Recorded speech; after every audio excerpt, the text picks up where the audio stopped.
Good morning.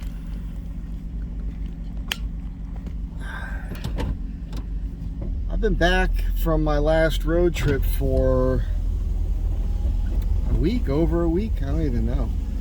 And I haven't even gassed up yet. I gassed up in Temecula. And I'm a little under a half tank according to the gauge. I'll get gas later today. I don't like the tank to get less than a half. Like topping it off. Spend less money at the pump each time when you do that, you know? I just wanted to talk about how this is possible, and it's because I just changed my driving habits in the city. So I do a lot of coasting. I'm learning a lot by watching the MPG reader here, which is, like I've told you guys before, it's accurate. Let's get this out of your way. I noticed that in the last video. So it'll fall while I'm driving. So yeah, it's amazing. So when you take off and try to get to speed, you're gonna get total garbage mileage. You'll see it 2, 4, 5, 6. But then, you know, once you take your toe off the pedal there, I mean, even if you're still giving it a little bit of gas, it climbs drastically. But if I don't have to stop every block for a stop sign, like right now I'm rolling at 14. But there's times when I'm doing 30, 35 miles an hour, like on Beverly. I'm gonna do it now, and it'll be 25 miles per gallon. And so that's good, you know. Also, it's going to be bad right now. The one thing I noticed is, and this is going to be a kind of one of those durr moments for you guys, because you know this already. When this thing is cold, the mileage isn't that great. Whoa, dude! How about stopping at the stop sign, lady? LA, man, it's crazy here. People walking in the street. So as I was saying, when the vehicle's cold, the mileage is not good. Once it gets the temperature, it's pretty amazing what you can do. So maybe now is not the best time to tell you what I get on Beverly, but we'll give it a shot. So, but that's about it. I can't, when I go over speed bumps with a little bit of speed, I'm getting this clanking sound. I think it might be something with that yoke system. Now I've been underneath there and I've pushed on. I shot a video the other day. I thought I shot a video. Would have been a great video for you guys to watch. It was informative, everything, and I didn't actually hit the record button. A little pissed off about that. Anyhow, this clanking thing. I took the stuff out that I had strapped to the bottom of the truck. If I go over these bumps moderate speed, I don't get any clunking, but it's there when I hit it hard. But it's somewhat intermittent, and I'm wondering, I just felt it there. I'm wondering if it has anything to do with that yoke thing being slightly out of round. I don't know. The bummer is I can't deal with that right now because I still have to lift my engine and transmission, and I'm at the mercy of a pal that, you know, when he has the time for it, and I think he's on a trip right now doing the Rubicon. Dave, hope you're having a good time. You won't see this till you get back. But I've been waiting months on this, and now I'm in a bad headspace. I was in kind of a bad mood yesterday because it was bothering me, and I can't fix it until I get the engine and trans where it's going to live. Once I get those two things to where they live, then I can deal with the yoke and the new bushing and all that stuff, because then it'll be set. You know, I don't have to screw around with it anymore. All right, come on, you can do it. Long skinny pedal. There we go. So I'm aggravated, slightly aggravated, but again, I'm trying to look at my MPGs here, 19, 24. But again, when you hit it, 14, 13, 15, 16, 18, again, I'm just coasting at the moment, 29. So that's just how it is. You got to drive like an old lady. That's basically just what you have to do in the city. And if you do that, you know, again, your durr moment for the day, your driving habits will dictate your MPGs and your Astro van. So I never really cared that much before. You know, you guys know the console's new to me. Thank you. Oh man, his name slips my mind at the moment, but you know who you are. Sent me all that stuff. And it's changed my life because I can, like before I was just throwing money in the gas tank and my attitude was, you know, you got to drive the car. So, you know, whatever it costs, it costs. But by watching this in real time, you can adjust how you're driving and know what you're doing. It's life-changing, man. You know, this is all new to me. You guys with like super modern cars where it's actually part of your dash, like I've seen that before. I think I rented a Kia at one time when I was in Arizona, and it was telling you the types of mileage you got. And I understood at that point by adjusting how I was playing with the gas pedal, how drastic of a change you could see directly by what you were doing yourself. So yeah, anyhow, what else? I'd fit the CV axle into the little cavity under, kind of behind the slider. It fits. There should be it looks to me like that should fit inside a 5-inch PVC pipe. So I've got I guess that's probably about 1/8 of an inch thick wall on those things. I guess it depends on what kind you buy. There's about 5.5 inches of space there, so I should be able to fit one of those pipes in there so I can mount that CV axle in there. I don't know. I mean, that's just one of my plans. So what do I have to do on this thing? What do I need help for, like from Dave? I need to get the engine brackets in and the transmission mount. I really need to get a new muffler. So here's a question for you guys. I kind of did a little research on this, and I was looking at Flowmasters, and it looks like the Super 50 Flowmaster might be the way to go, or 50 series, whatever they call them. It looks like it's about the similar length, but it's not as big diameter wise, so that'll be nice. And I'm thinking about buying one of those. I talked to Dave about it. He said we could buy a bunch of different curved pipes and kind of reroute the exit from the muffler, so we could tuck it more to the passenger side. So I've got enough room to fit the 32-inch spare underneath the vehicle now until we get to the bumper idea, which who knows when that's ever going to happen. You know, it's I guess I don't know. I'm gonna have to figure this out myself at some point. Just go take a welding class, refresh my. It's different now. Back when I was a kid, it was a acetylene torch, you know. Anyhow, and I want to do the shock relocation thing on the axle, and I did get those coil-over Monroe shocks.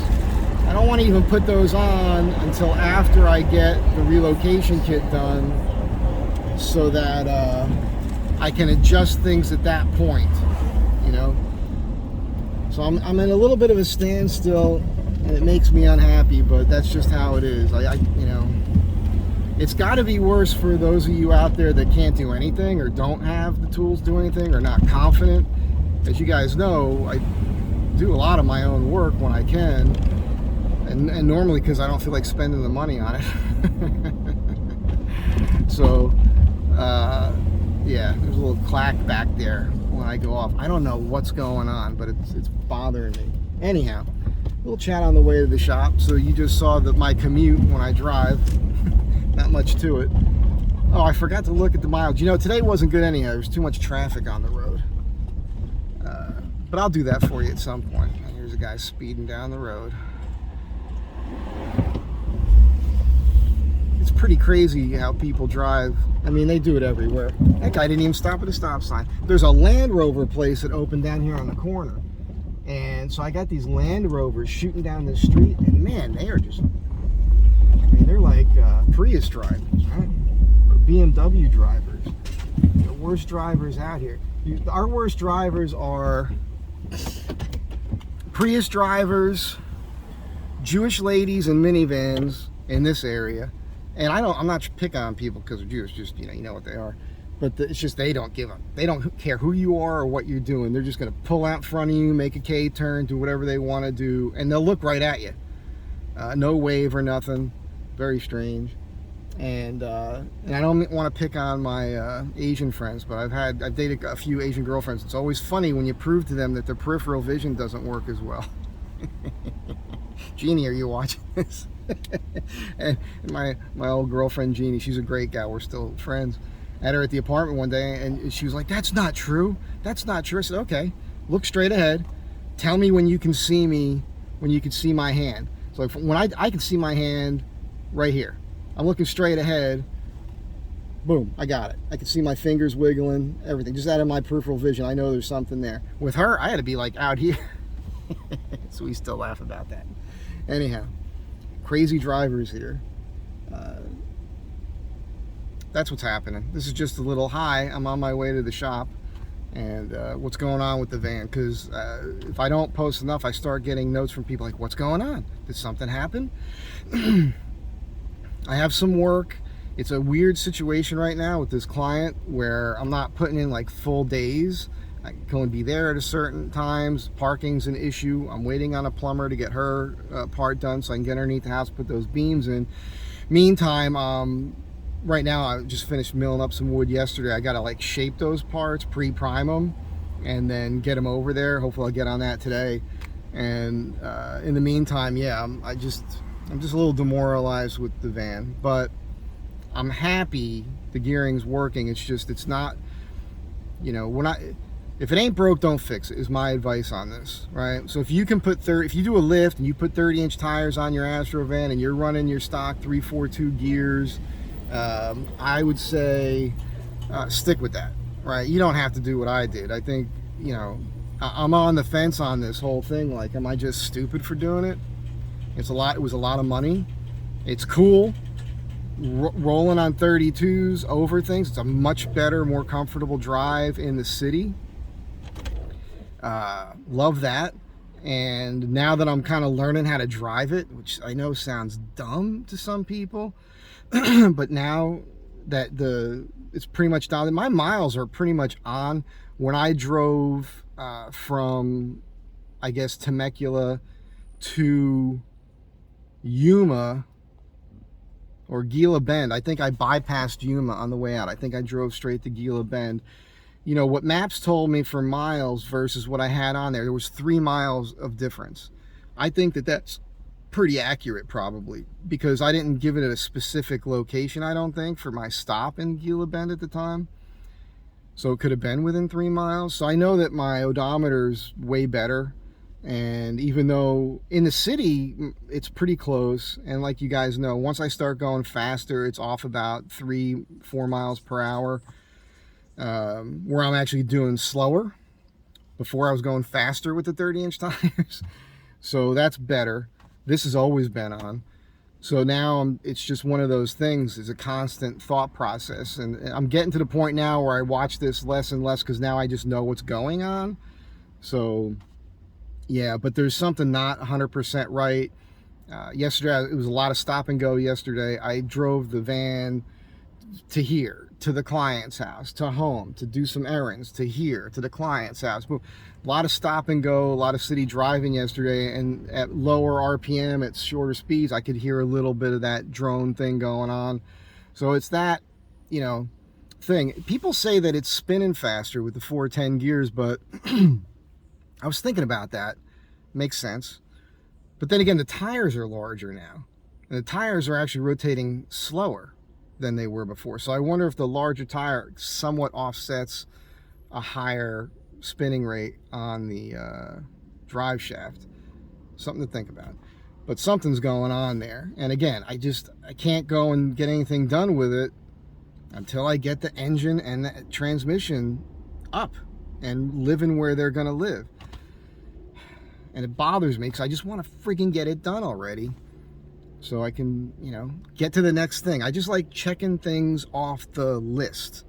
And there's a certain priority to things. And in my life, I can control all that. Like on my projects, I know, like, there's a ton of work I could be doing at that house. Don't want to do any of it until I get underneath that house, jack it up, level that floor out, then I'll do those next steps, right? Same thing with the van. You're not going to try to fix this and dial that in until this is done. Can't do that because I can't do that on my own. I need help. I hate needing help from anybody for anything because I can't do it on my own timeline. I'm not mad at anybody or anything. Like, I'm frustrated with myself. So that's just what I'm dealing with right now. Ugh. I'm in the doldrums, man. I'm in the doldrums. I am not crying myself to sleep or anything like that. But it just weighed on me yesterday. It kind of put me in a little bit of an off mood. I actually babysat yesterday. My client had to leave the house, and she's like, I got nobody here. I was like, so for 2 hours, hung out with her sick kid, which was fine because I like her kids, and I really like this lady. She's such a nice lady. So, but yeah, just crazy, weird day yesterday. So now I got to get to work, and I'll catch you guys next time. But just so you know, this is what's happening. No progress on the van at the moment. For you, those of you who are mostly here for the Astro van content, I get it. But I have to focus on making money. I got to get some work out of the way. And then whenever Dave gets back from his Rubicon, I hope he's doing it now. I hope he's back soon. But I don't know.